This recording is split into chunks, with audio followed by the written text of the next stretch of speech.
Shalom, all praises to Yahweh, Ba'ashem, El Shai, Ba'ashem, El Rakar, Kodash. Double honors unto the apostles and elders of great millstone who rule well.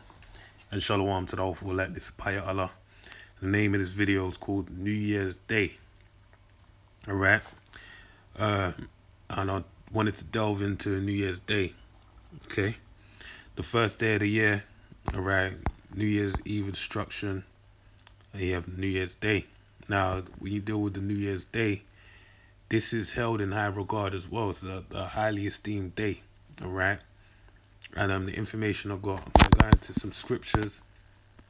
I'm going to delve into 2 articles I've got, and wherever else the Spirit leads me. So this is from history.com, and the title reads New Year's, all right? So it says civilizations around the world have been celebrating the start of each new year for the last 4 millennia. Today, most New Year's festivities begin on December 31st, New Year's Eve, the last day of the Gregorian calendar. All right, and a lot of people, this goes over here. This is something you learn in school. Why is the calendar not called just a calendar? Why is it called the Gregorian calendar? Because when you look into the history of calendars, it's the way time is calculated has changed many times over the span of the years being upon the earth, all right? Now, with that being said, there is a true calendar, all right, a lunar calendar, which pertains to that of the Holy Bible, all right? So let me quickly read that to build upon that point. So it's the book of Genesis 1 and verse 14. So it says, and the Most High, all right, and the Most High said, and the power said, let there be lights in the firmament of the heaven to divide the day from the night, all right, and let them be for signs and for seasons and for days and for years. Now you have the sun, all right. Actually, let me read. Well, I'll break it down here actually. So I'll read again. It says, and the power said, let there be lights, right, multiple, in the firmament of heaven to divide the day from the night, all right. And how's it going to be done? And let them be for signs, all right. So those lights that's seen in the heavens, they're going to be for signs. And for seasons, they distinguish the season, and for days and for years. All right. So you have the way the hosts of heaven work. You have different stars, different constellations that manifest during different times of the year. All right. They're like in 4 quarters. They'll be seen. So like you had the children of the Issacharites, should I say? They were renowned for astrology, all right, as recorded in the book of Chronicles, all right? And they were known for being able to, read the heavens and tell the children of Israel what needed to be done, all right? So that would govern the seasons, various seasons, spring, summer, autumn, winter, all right? But then also you had for days, all right? So you'd have the time of day would be distinguished by what? The sun, all right? And then the moon would give what? It would let you know what month it is throughout the course of the year. All right? So it says, and let there be lights in the firmament of heaven to give light upon the earth. And it was so. All right? And the powers made 2 great lights. The greater light to rule the day, being the sun, and the lesser light to rule the night, being the moon. He made the stars also. And the Most High set them in the firmament of heaven to give light upon the earth, all right, or so the powers, and to rule over the day and over the night, and to divide the light from the darkness.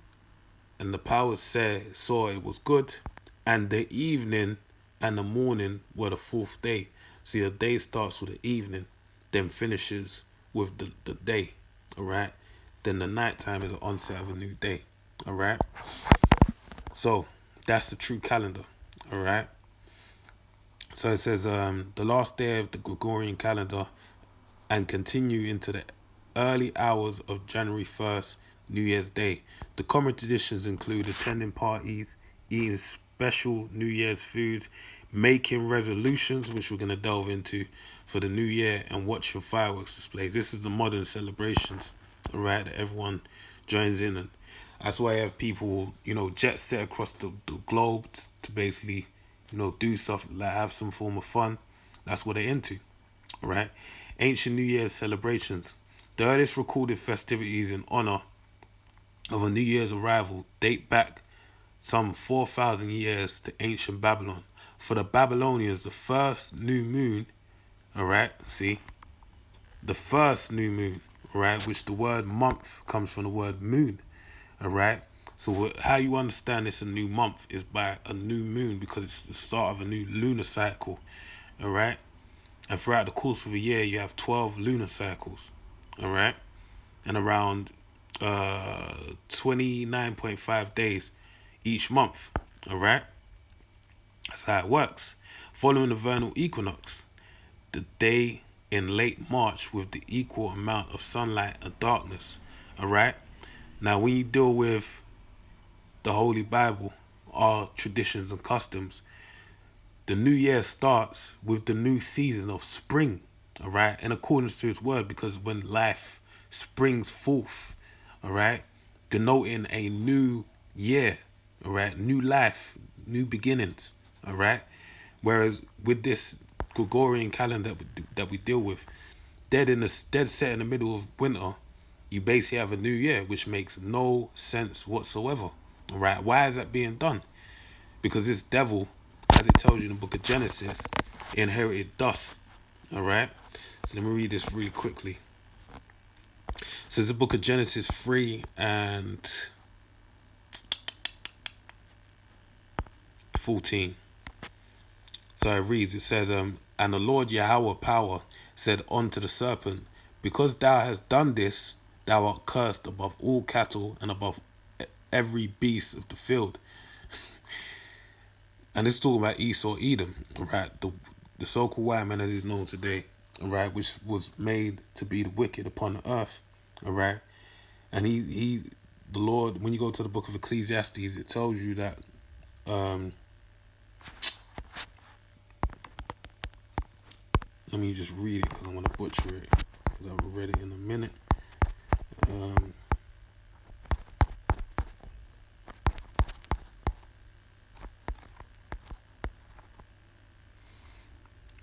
Ecclesiastes 3:18, I said in mine heart concerning the state of the sons of men, that the Most High might manifest them, and that they might see that they themselves are beasts. Right, so this man is nothing but a beast. All these heathens are beasts. That's why they have heathenish customs. Right, they do. Jeremiah 10 springs to mind. We just passed through. A week or so ago was Christmas, or a so-called Christmas Day. All right, and basically that was Jeremiah 10 being manifest in this modern times that we live in, because this man inherited dust, as we're gonna go into. So it says upon the bed. So that shows you the heathenish customs. They do things that are just wayward, that don't make no sense. Upon thy belly shalt thou go, and dust shalt thou eat all the days of thy life. Now, if you have someone just jump around up and down in dust, it creates a dust cloud. And if you was trying to see a way through it, it'd be confusing and hard to see. That's more or less what Esau is. A cloud of dust and great confusion. Alright? So, let me read this as well.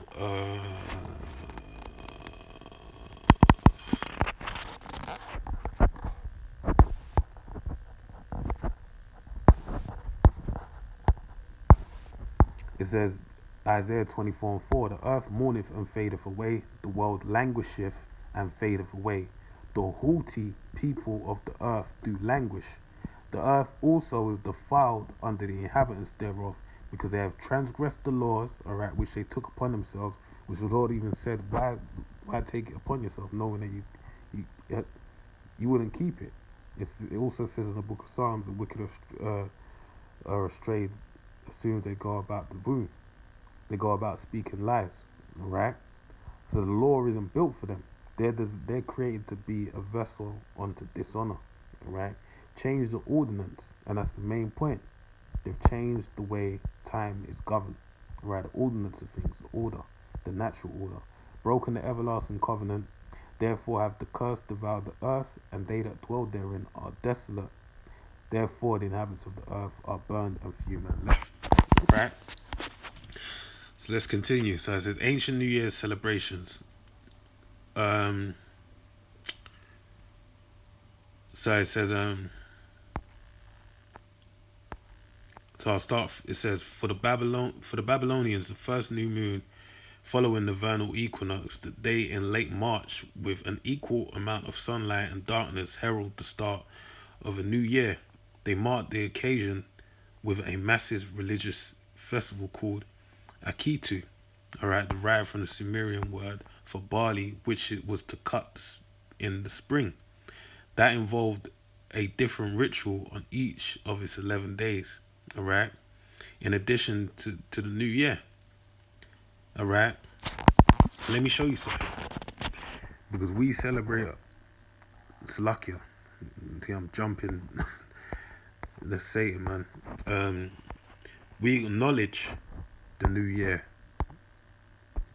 in spring, but we don't celebrate it. So it says, I'll read this. So it's the book of Exodus 12:1. So it says, and the Lord Yahweh spake unto Moses and Aaron in the land of Egypt, saying, this month shall be unto you the beginning of months. So the start of the beginning of months, meaning the beginning of the year. It shall be the first month of the year to you. See? But guess what? 2 weeks after is when we celebrate, alright, and keep or shall I say, as opposed to celebrate, when we keep the Pesach, alright, and the Feast of Unleavened Bread, alright. That's what we keep. That's our customs, alright. We don't celebrate the New Year's. We don't bring it in and say, oh yeah, it's a great celebration of New Year. No, we acknowledge this is the start of the year, but then 2 weeks later, what do? We hold the Passover, the Pesach, right, and then the Feast of Unleavened Bread, which when the Passover is when the Feast of Unleavened Bread starts. Okay. So it says Atiku celebrated the mythical victory of the Babylonian sky god Marduk over the evil sea goddess Tiamat, and served an important political purpose. It was during this time that a new king was crowned, or that the current ruler, the divine mandate, was symbolically renewed. Alright? So these are heathenish customs that have nothing to do with us. We don't celebrate the new year. Alright? 2 weeks after the start of the new year, when we acknowledge it, we hold the Passover and the Feast of Unleavened Bread. Total different customs. Alright? Did you know, in order to realign the Roman calendar with the sun, alright, Julius Caesar had to add 90 extra days to the year 46 BC when he had introduced his new Julian calendar. Alright, so these Romans, alright, kept messed up all the time. Alright.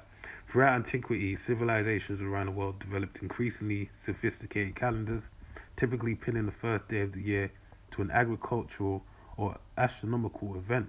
Alright, because time was governed, as we read in the book of Genesis, by the stars and the hosts of heaven, the sun, moon, and stars of heaven. Alright? That served as a clock for time. Alright? There weren't no such thing as, even that's why you had in the Romans, they always teach in school, they had the sundial, because they acknowledged that a day was governed by the hosts of heaven. Alright? In Egypt, for instance, the year began with the annual flooding of the Nile, which coincided with the rising of the star of Sirius. The first day of the Chinese New Year, meanwhile, occurred on the second new moon after the winter solstice. Alright? So, let's read on. So it says,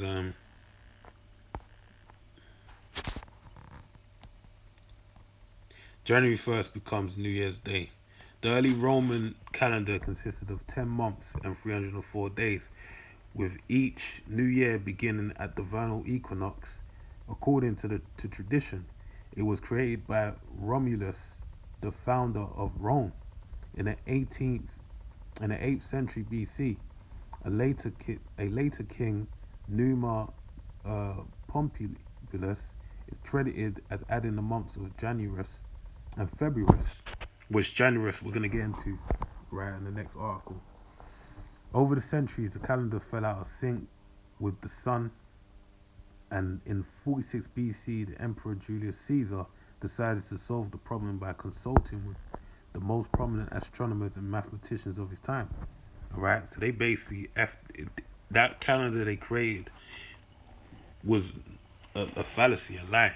It didn't make sense. It didn't align with the hosts of heaven. All right. So it says he introduced the Julian calendar, which closely resembles the more modern Gregorian calendar that most countries around the world use today. All right. Why do they use it today? Because Esau is in control of the world, as it tells you in the book of Job 9:24. Let me quickly read that. So it's the book of Job 9:24. It reads, "The earth is given into the hand of the wicked. He covereth the faces of the judges thereof. If not, where and who is he?" All right. And he has control over time, as I read in Isaiah. All right. And he basically sets up the ordinance as he pleases. Now, this is the book of Isaiah 10:1 and 2. "Woe unto them that decree unrighteous decrees, that write grievousness which they have prescribed, to turn aside the needy from judgment, and to take away the right of the poor of my people, that widows may be their prey, and that they may rob the fatherless." Yeah. So even this full coincides with this modern day and age. Esau is aware of the knowledge of the Most High, and he even accuses us before the Most High, rather than making it be known that, look, the lunar calendar is correct, all right? You're the Israelites, you're meant to, and even himself taking on the law, statutes, and commandments, he doesn't honor the Sabbath correctly, in tune with the lunar calendar, the new moon, and the Sabbaths that follow it, all right? And let me get this. Psalms. How could I forget this scripture? Slipping my mind, man. Da-da-da-da-da.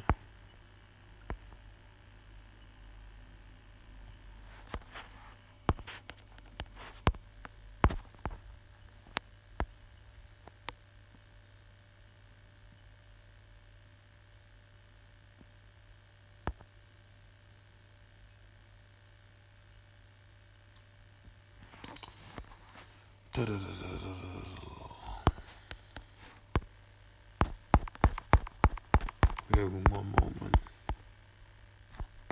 Scriptures in my mind, but I can't remember how it's worded.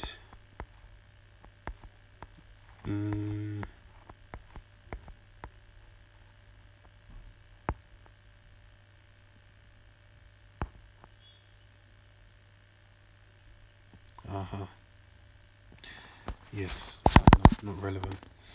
Okay, so let me read on. So it says, as part of his reform, Caesar instituted January 1st as the first day of the year, partly to honor the month's namesake, Janus, the Roman god of beginnings, whose two faces allowed him to look back into the past and forward into the future. All right, and that's heavily the reason why New Year's resolutions are celebrated, because of the worship of this god Janus. Okay, so it says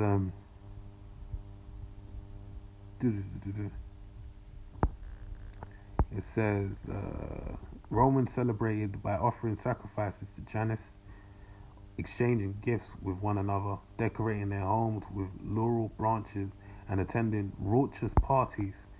And that's, hey, this custom has been continued. Hey, you even had brother showed me this, man. I'm a one that there was a 50 man orgy or 50 person orgy. I don't know if it was men or women or whatever it was, that was broken up in Spain in the New Year's. All right. So yeah, you still have people honoring these heathenish customs in this day and age. All right. Under new names and guises. Okay. So it says Romans celebrated by offering sacrifices to Janus, exchanging gifts with one another, decorating their homes with laurel branches, and attending raucous parties. In medieval Europe, Christian leaders temporarily replaced January 1st as the first of the year, with the days carrying more religious significance. All right. So this shows you that these heathenish customs were mixed with so-called Christianity, which has nothing to do with the Holy Bible. All right. Read this quickly. It's my favorite word. Quickly. It's the book of Jeremiah 10 and 10 and 2. It says, "Thus saith the Lord Yahweh, learn not the way of the heathen, and be not dismayed at the signs of heaven." All right. For the heathens are dismayed at them. That's why you have these different. I've read through the article. You have different nations in the times past. They basically worshipped. They kept certain celebrations or feast days or holidays, basically in an ode to a idol, right, or heathenish custom, or something to do with the heavens, should I say? All right. So that's basically it. We ain't to walk in their way. All right. Um.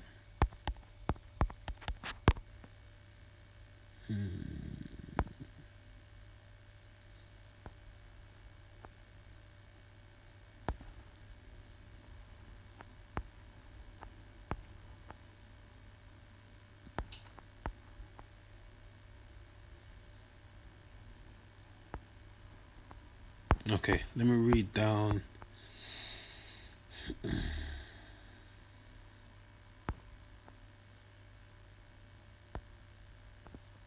So this is Deuteronomy 7 and 1. So it says, "When the Lord Yahweh thy power shall bring thee into the land whither thou goest to possess it, and have cast out many nations before thee, the Hittites and the Girgashites and the Amorites and the Canaanites and the Perizzites and the Hivites and the Jebusites, 7 nations greater and mightier than thou." All right. And that's why you had the spies that were sent. All right. And out of all the spies that were sent, only Joshua and Caleb were the ones to say that, look, yeah, they're ready to be taken down, because the others that saw them was scared at their presence. All right. They looked mighty and strong and in good number. All right. They didn't have the level of faith that Joshua and Caleb had.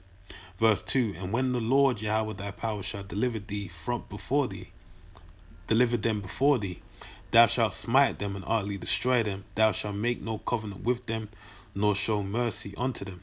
Neither shalt thou make marriages with them. Thy daughter thou shalt not give unto his son, nor his daughter shalt thou take unto thy son. And they will turn away thy son from following me, that they may serve other gods." Solomon being a key example of that. All right. "So will the anger of the Lord be kindled against you, and destroy thee suddenly. But thus shall ye deal with them. Ye shall destroy their altars, and break down their images, and cut down their groves, and burn their graven images with fire. For thou art an holy people unto the Lord Yahweh thy power, and the Lord Yahweh thy power hath chosen thee to be a special people unto himself above all people that are upon the face of the earth." Exodus 19:4 and 5, man. A nation of kings and priests. That's what we're designated to be. So we aren't to follow or take heed to none of their customs. All right. So let me quickly read this other scripture.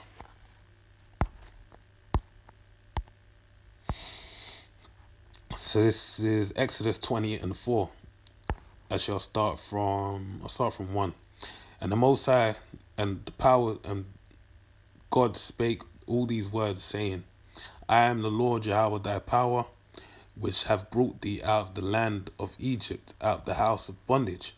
Thou shalt have no other powers before me." Right? That's the first commandment. We're not to have no other gods before the Most High power. Thou shalt not make unto thee any graven image or any likeness of anything that is in heaven above, or that is in the earth beneath, and that is in the water under the earth. Thou shalt not bow down thyself to them, nor serve them, for I the Lord Yahweh thy power am a jealous power, visiting the iniquity of the fathers from the children unto the third and fourth generation of them that hate me, and showing mercy unto the thousands of them that love me and keep my commandments. Alright? So showing you how great the Lord's mercy is. He said he'll visit that individual onto the third and fourth generation, but he's ready to show thousands of them, the thousands that love him, the mercy, right? But in this day and age, that mercy is only extended to who? The elect of the nation of Israel, all right? So when those customs are not to be mixed with the faith, all right? And it was the pagan church fathers that were actually Israelites that joined those customs onto it, right? So let me read this, book of Romans, the first chapter, which reads one.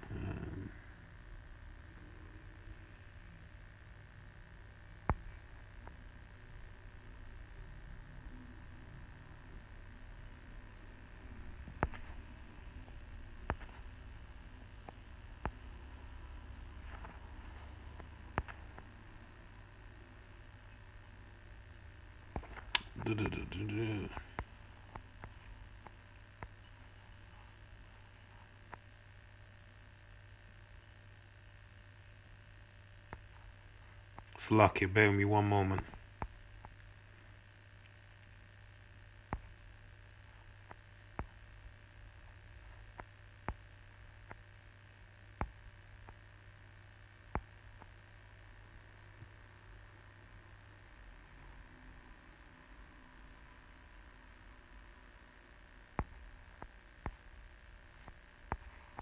Okay, let me start from verse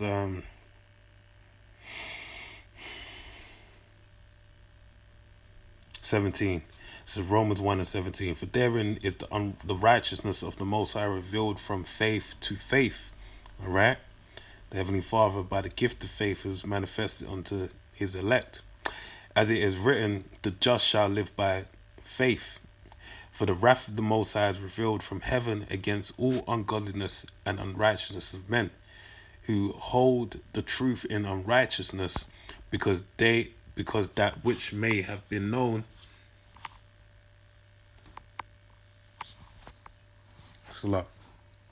because that which may have been known of the Most High is manifest in them, for the Most High have showed it unto them. For the invisible things of him from the creation of the world are clearly seen, being understood by the things that are made, even his eternal power and Godhead, so that they are without excuse. All right? The word went out into all the earth, all right, and all heard the word, because that when they knew the Most High, they glorified him not as the Most High, because neither were they thankful, because hearing the word being not mixed with faith did not profit them. All right, but become vain in their imaginations, and their foolish hearts was darkened. All right, professing themselves to be wise, they became fools and changed the glory of the uncorruptible power into an image made like to corruptible man, and to birds, and to four-footed beasts, and creeping things.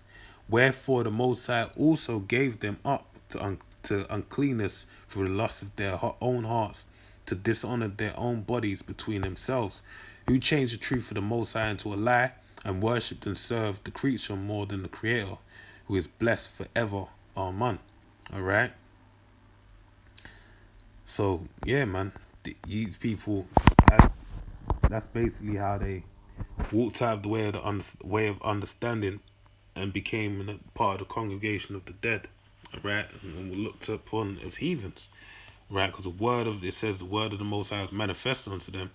But as it tells you in Matthew 18, if you cancel someone and they don't follow by it, then basically, all right,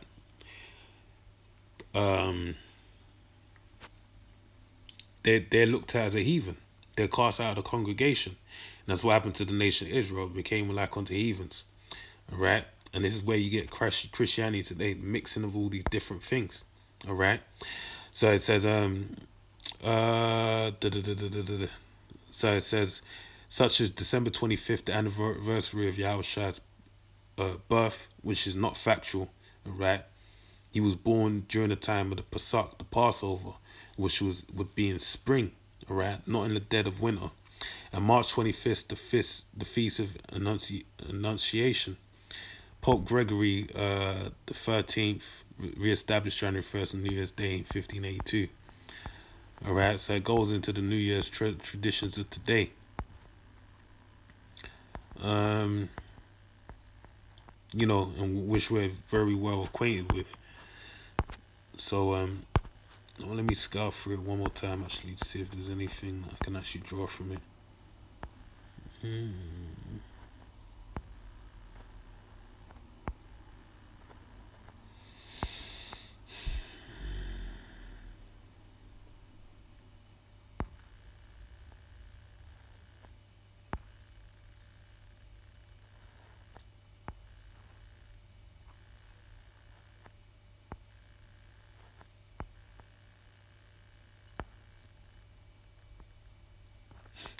So even the New Year's tradition in New York, the ball dropping, right? Which I'm sure there's some heathenistic origin behind that. All right.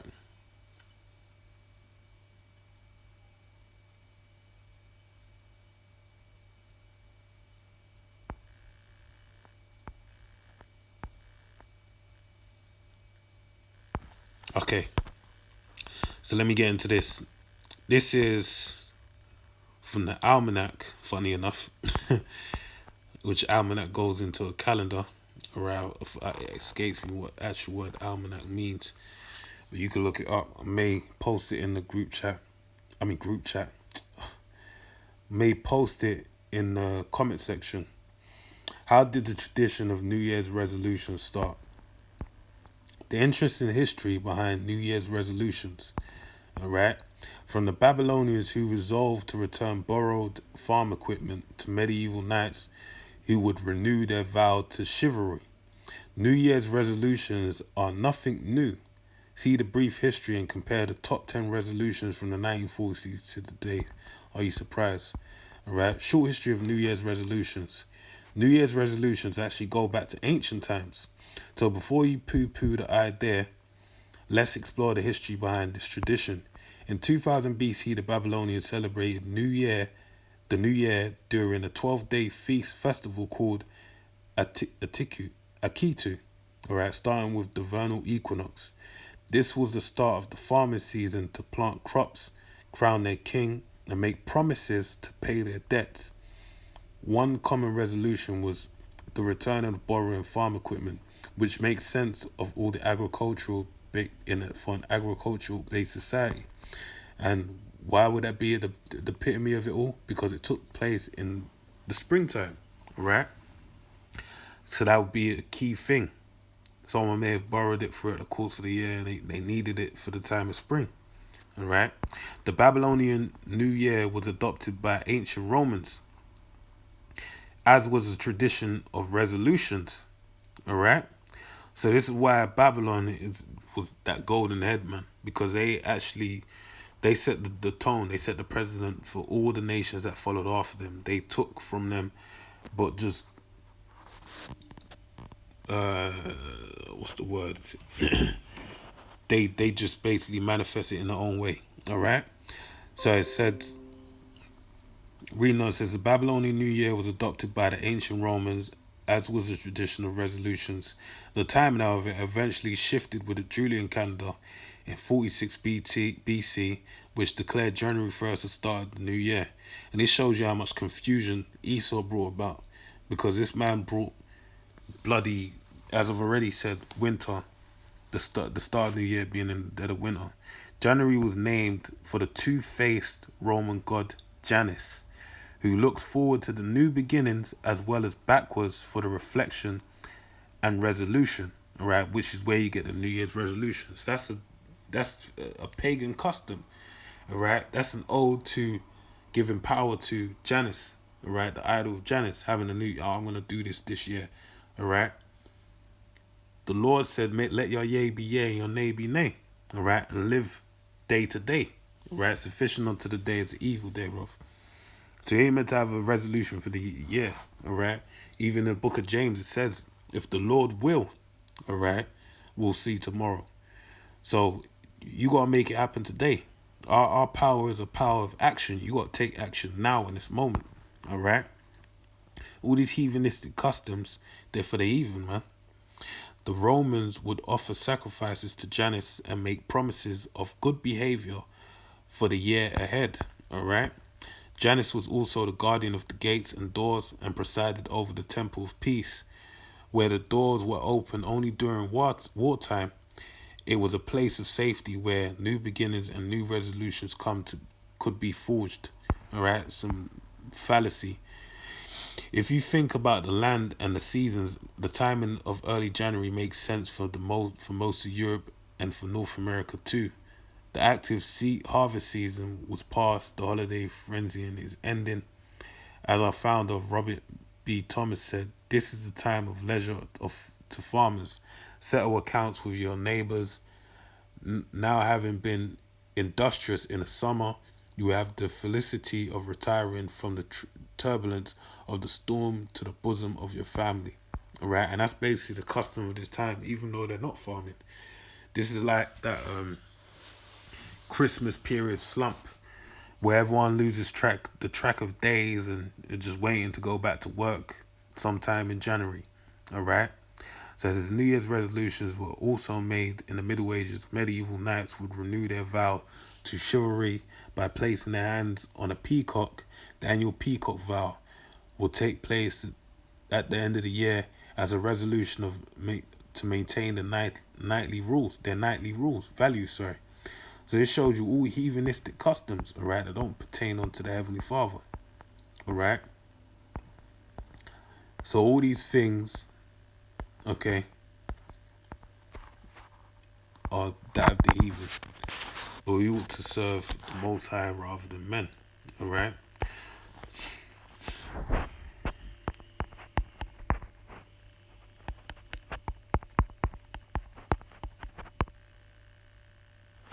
So there's a book of Deuteronomy. Um,